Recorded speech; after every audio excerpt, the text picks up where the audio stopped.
Ya, Assalamualaikum warahmatullahi wabarakatuh. Berjumpa lagi anak-anakku kelas 5. Pertemuan kali ini, Pak Guru ingin menyampaikan materi bahasa Indonesia, terkait dengan pengertian ide pokok. Ide pokok itu apa? Nanti akan Pak Guru bahas dalam video ini. Sebelumnya kalian bisa persiapkan dulu buku paket kalian, buku paket kalian. Nah, di situ nanti kita akan membahas di pembelajaran 1, Ya, kalau kalian sudah siap dengan buku paket kalian, kalian bisa lihat halaman 3. Di pembelajaran IPA sebelumnya, Pak Guru sudah meminta kalian untuk membaca bacaan organ gerak manusia dan hewan, ya. Nah, kalian sudah membacanya belum? Ya, harus sudah, ya. Di situ kenapa Pak Guru suruh membaca? Karena kita akan membahas materi ide pokok yang terdapat dalam sebuah paragraf.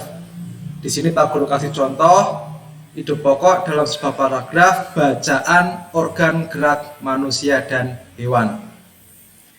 Nah, cara menentukan ide pokok itu, ya, ini ada caranya. Bacalah teks dengan saksama secara keseluruhan. Kalian baca teks tersebut dengan teliti, dengan seksama, ya. Jangan terpotong-potong, tapi keseluruhan. Minimal 1 paragraf.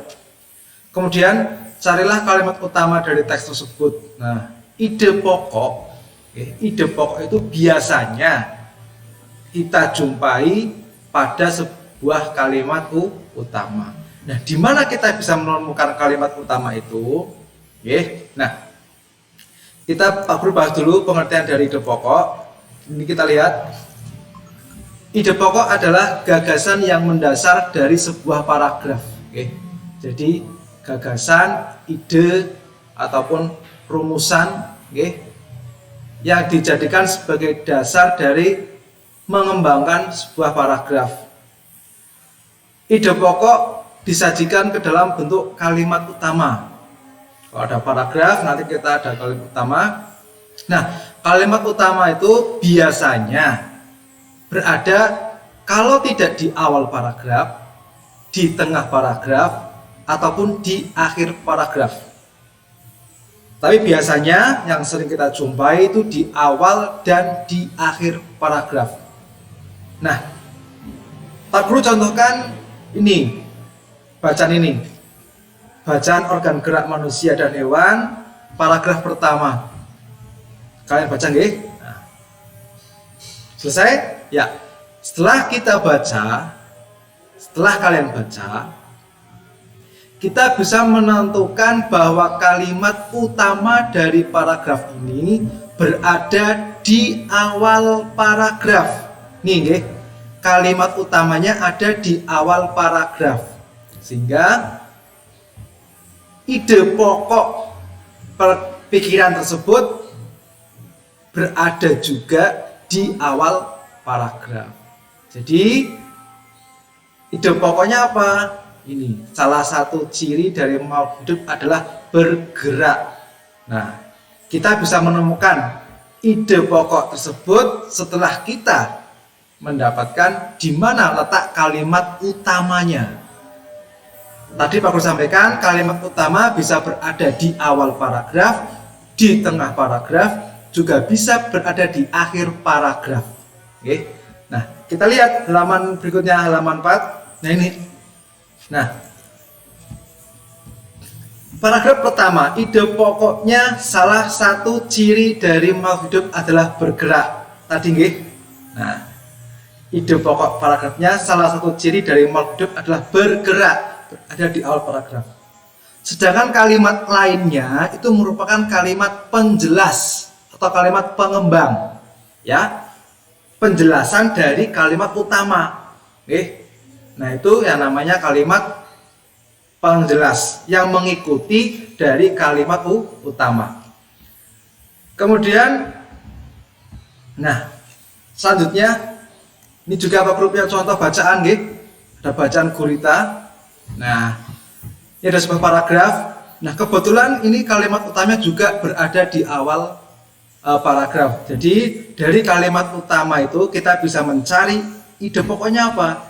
Nah ini, dari kalimat gurita merupakan salah satu jenis hewan tidak bertulang belakang yang dikenal sebagai hewan yang cerdik dan pintar. Itu kalimat utamanya. Nah di dalamnya terdapat ide pokok. Nah ini ide pokoknya. Gurita merupakan hewan tidak bertulang belakang yang cerdik dan pintar. Ide pokok itu tidak harus sama dengan kalimat utama. Kalian bisa ringkas lagi dari kalimat, kalian bisa ringkas lagi menjadi sebuah ide. Tapi ide itu berada di kalimat utama. Ya. Nah, itu penjelasan tentang ide pokok. Nah ini tadi Pak Guru sampaikan, menentukan ide pokok dalam kalimat utama. Ya tadi kita bisa menemukan kalimat utama itu bisa di awal, di akhir, tengah, ataupun di awal dan di akhir sebuah teks. Nah, selain kalimat utama, kalimat berikutnya adalah kalimat penjelas. Ya, berisi apa? Berisi informasi tambahan yang menjelaskan secara rinci dari kalimat utama itu.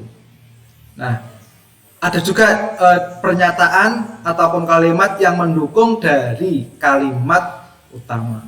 Nah, itu terkait menentukan ide pokok dalam sebuah atau suatu paragraf. Intinya kita cari dulu kalimat utamanya. Nah, kalimat utama itu ada di awal ada di awal kalimat paragraf bisa, di tengah bisa, di akhir bisa, ataupun di akhir dan awal. Setelah kita menemukannya, baru di situ kita bisa mencari ide pokoknya. Nah itu penjelasan singkat Pak Guru tentang mencari ide pokok dalam suatu paragraf. Terima kasih untuk pertemuan kali ini.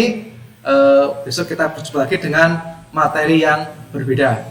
Semoga ini bisa membantu kalian dalam memahami pelajaran. Oh iya, untuk tugas kalian, nah kalian bisa mencari ide pokok bacaan halaman 3 ini ya.